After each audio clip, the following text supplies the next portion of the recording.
Good morning. It's Wednesday, December 27th. Here's what we're working on this morning. Hamilton police are investigating a shooting that took place last night in central Hamilton. A Christmas Day house fire in Burlington sent one person to hospital. And a South Korean actor from the Oscar-winning movie Parasite has died.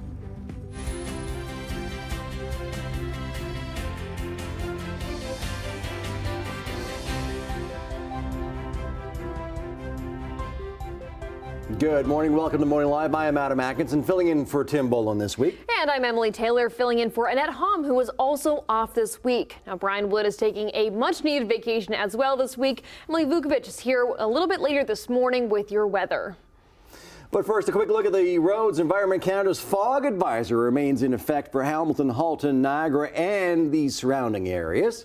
And right now from our cameras, you can see there's a near zero visibility on the roads, so please take it easy out there. I know both of us were talking when we first came in this morning. I've never seen fog like this before. Yeah, it was so thick coming in from Brantford this morning that people were just crawling on the highway. So if you are out and about, make sure you take your time and be careful.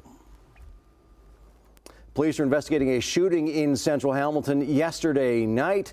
Hamilton police say they were called to the area of King Street East and Proctor Boulevard around 7 p.m. yesterday. There, they found a victim that had been struck by a projectile believed to be discharged from a firearm. The victim was taken to hospital with non-life-threatening injuries. Police believe the shooting was targeted, but say no suspect information is available. Anyone with information is asked to reach out to police.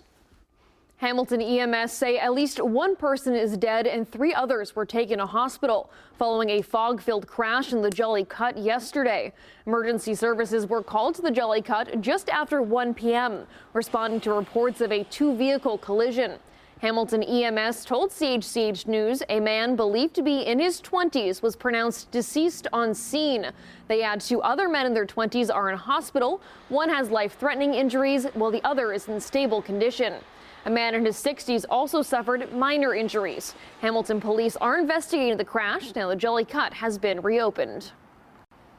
To Toronto now, where a man is dead after an altercation with a man riding a bike. Toronto police say they were called to the area of Rockesville and Bowstead Avenues just after 9 a.m. yesterday for reports of an unconscious man on the ground and a suspicious man on a bike.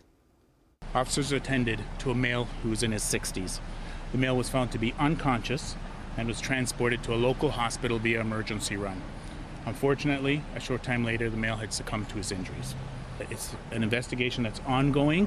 We're still trying to determine exactly what happened. We're not certain ourselves what happened, and we're really asking for the public's help, especially if they have any video or witnesses.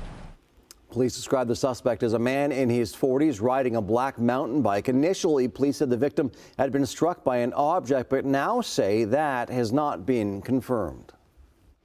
A house fire in Burlington on Christmas Day caused $450,000 in damage. It happened around 4 p.m. on Monday on Glenview Avenue. The Burlington Fire Department says the cause of the blaze is suspected to be electrical failure. Firefighters say the flames started on the porch and spread to the attic. 3 people were in the home at the time. 1 person was taken to hospital. Niagara police are looking for 2 women who allegedly stole a bag containing several $1,000s in cash from the Walmart in Welland last month.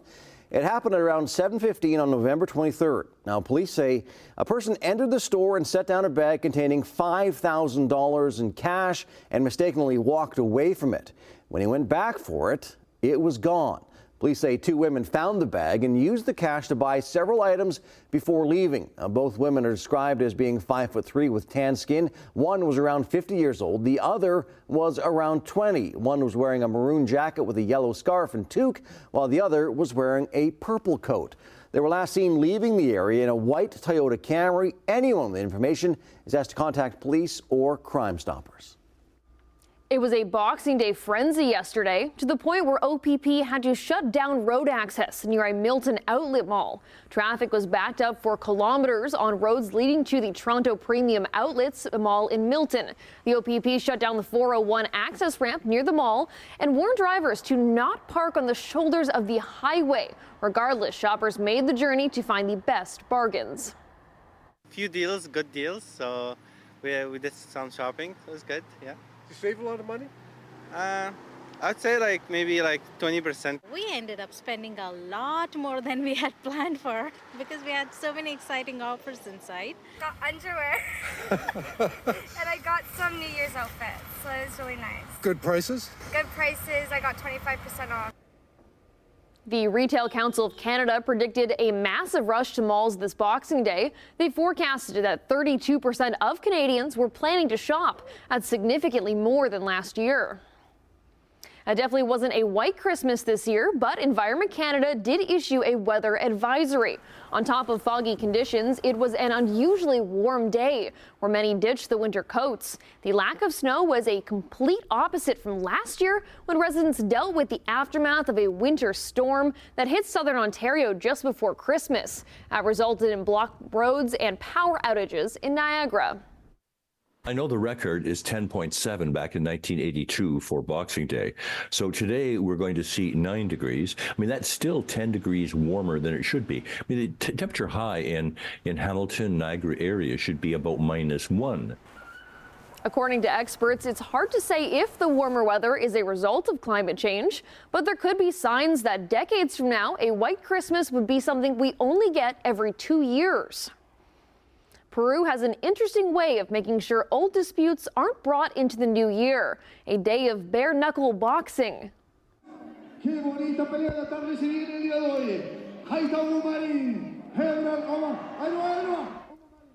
Each year, the Takanakwi Festival takes place in remote towns of Santo Tomas. Peruvians say it's a series as a form of community justice, and it helps quell simmering disputes between residents, allowing them to start the new year in peace. Judges and referees are on hand to declare winners and to mediate any brawls. The festival combines the native word take, meaning fight, and nake, meaning mutual, and is celebrated yearly. I don't know how that would end disputes. All right, now let's take a look at sports. Canada taking on Finland in their opening game of the World Junior Hockey Championship in Sweden. And it was goaltending that was the story early for Canada. Yeager had that taken away. Hoekman looks back in front. Great chance. Played across. Take a look at this save by Mathis Rosso, robbing a wide-open finish forward. Less than a minute later, the defending champs respond, and off the D-to-D pass, Maverick Lamoureux fires a shot, and it gets deflected in front off the pants of Nate Danielson. A member of the Brandon Wheat Kings gives the Canada team a 1-0 advantage. Third period, 2-1 Canada, and projected first overall draft pick Macklin Celebrini makes his mark as the 17-year-old jams at the puck, but it appears that Nicholas Kokko covered the puck. Following a video review, it was determined the puck was over the line under the goalie's pad, and it is a good goal. In the end, Matthew Patois and Maverick Lamoureux hit the empty net. Canada wins 5-2. They now face Latvia at 1:30 today. With 7 returning players and 10 NHL first-round picks, the Americans come into this tourney as heavy favorites, and they didn't disappoint in their opener, topping newly promoted Norway 4-1. Blue Jackets second-rounder Gavin Brindley scored twice in the second period as the States outshot Norway 44-23 to improve to 7-1 lifetime versus Norwegians. And it was all Sweden against Latvia. The Swedes buried 2 goals a period on their way to a 6-0 win. Canucks prospect Jonathan Lekkerimäki led the way with a pair of goals. In the other game, Minnesota Wild prospect and current Owen Sound attack forward Servac Petrovsky buried a couple of goals as Slovakia hammered Czech Republic. And sticking with international ice hockey, the first ever Spengler Cup was played in 1923, and many years later, the club team tournament that includes the Canadian men's national squad continues in Switzerland. Yesterday, Jonathan Hazen notched a pair of goals, and Aaron Dell stopped 30 shots to backstop Canada to a 4-zip victory over Sweden's Frölunda HC. On Thursday, Canada plays the host team HC Davos. The Blue Jays finally making a move in the free agent market. The Bluebirds and outfielder Kevin Kiermaier have come to terms on a 1-year, $10.5 million contract. The 33-year-old 4-time Gold Glove winner was a pleasant surprise in 2023 as he hit .265 with 8 home runs, 36 RBI, and 14 stolen bases, primarily batting at the bottom of the order. Kiermaier's 129 games played is tied for second most in a single season in his career, the most since 2019 with Tampa Bay. And finally, the Detroit Pistons made history last night, but not the good kind. They were beaten 118-112 by the Brooklyn Nets for their 27th consecutive loss, setting an NBA single-season record. The brutal Pistons record this season has dropped to 2 wins and 28 losses, with their last win coming way back on October 28th against the Bulls. The Bulls. Yeah, the Pistons are pretty bad. You know what's not bad? The weather. The weather. Oh, it's so bad. Yeah, what do you mean? The fog is not great. Okay, it's not cold, though. You're right. It's not cold, but I feel warmish. like this is the time of year we kind of want it to be cold. It's Christmas. We want to feel festive, getting into New Year's.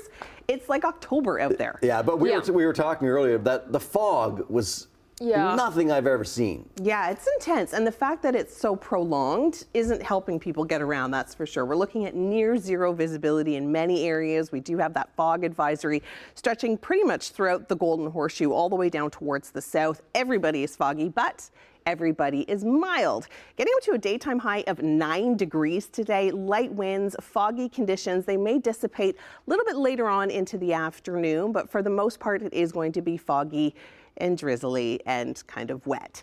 We have a large area of low pressure really in the Dakotas where they're seeing a ton of snow. So we are seeing that push of warm air coming up throughout southern Ontario. But of course, we are seeing the showers straight from Windsor right up towards Kingston and into the Ottawa area. Some areas 15 to 20 millimeters, certainly not out of the question. Looking at our temperatures, 10 degrees right now in Niagara Falls. We're double digits. We're almost into the teens in some communities. Now, yesterday we saw daytime highs anywhere between 5 and 6. We should be at -1 for this time of year, and our overnight lows, they should be around -8. So we are well above our seasonal average. I don't know what happened to Brantford there. Does it normally come up for Brian? I don't know. It's not coming up for me. 7 degrees right now throughout Kitchener and into Guelph. Everybody's seeing a few showers, a little bit of drizzly activity. 7 degrees through Toronto. We're 6 in Milton, 5 through Burlington, 8 degrees in Mississauga. And we're going to be taking a look at this area of low pressure. There it is through the Dakotas. They're seeing a ton of snow. For us, we're lucky it's rain. So let's get back to news with Adam and Emily. So Brian would normally have Brantford's weather there, so one strike against you. But I can tell you, I left there this morning. It was about that temperature, and it was foggy. Surprise, surprise. It was foggy. It was foggy. Imagine. There you go. I'm right. Okay, awesome. That's good. Oh, and by the way, I'm going to be doing Chit Chat too. Yes. Yeah, I'm just going to kind of run across the room and sit down at the couch. Are you a fan of the Royals? Oh, so we just started watching The Crown season 6 yesterday. I think we're like 4 episodes deep. And you're loving it? Yeah, it's good. Yeah. Well, I've never seen The Crown.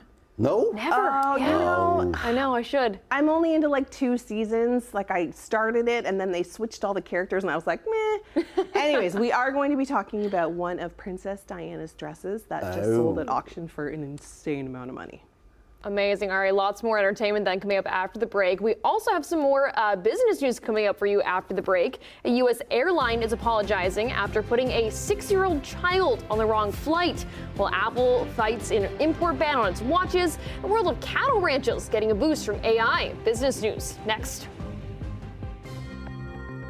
Welcome back to Morning Live. Here's a look at the market. The Canadian dollar is down 3 basis points this morning. It's at 75.76 cents U.S.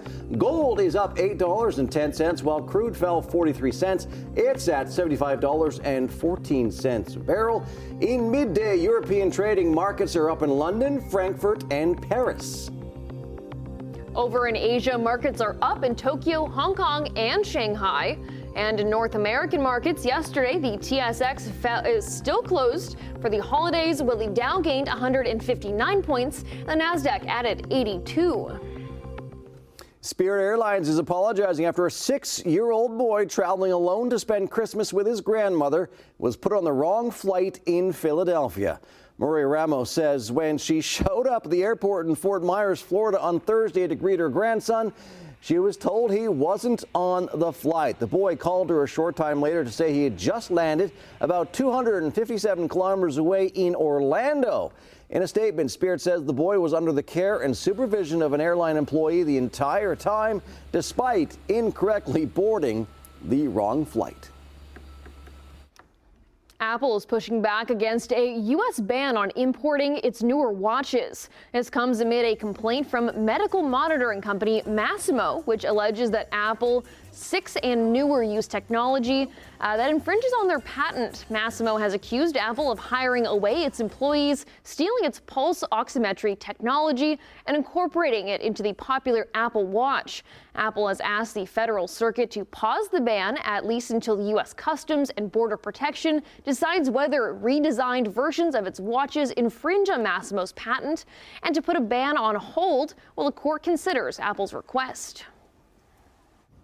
Healthcare is more hazardous at U.S. hospitals purchased by private equity firms. That from a new study published yesterday. Now, the study looked at the rates of 10 serious adverse events associated with medical care at 51 hospitals in the U.S. before and after they were purchased by private equity firms.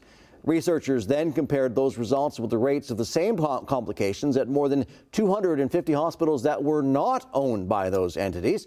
The study revealed in the private equity hospitals there was a 25% increase in patient complications, including more patient falls and infections. Previous research shows staff cuts and replacing highly paid workers is often tied to private equity acquisitions. Those firms have been acquiring large chunks of the U.S. healthcare delivery system in recent years, including hospitals, nursing homes, behavioral health systems, and private physician practices. You may have to pay to return those gifts that you don't want. According to the logistics company Happy Returns, more than 80% of retailers are now charging a fee to make a return.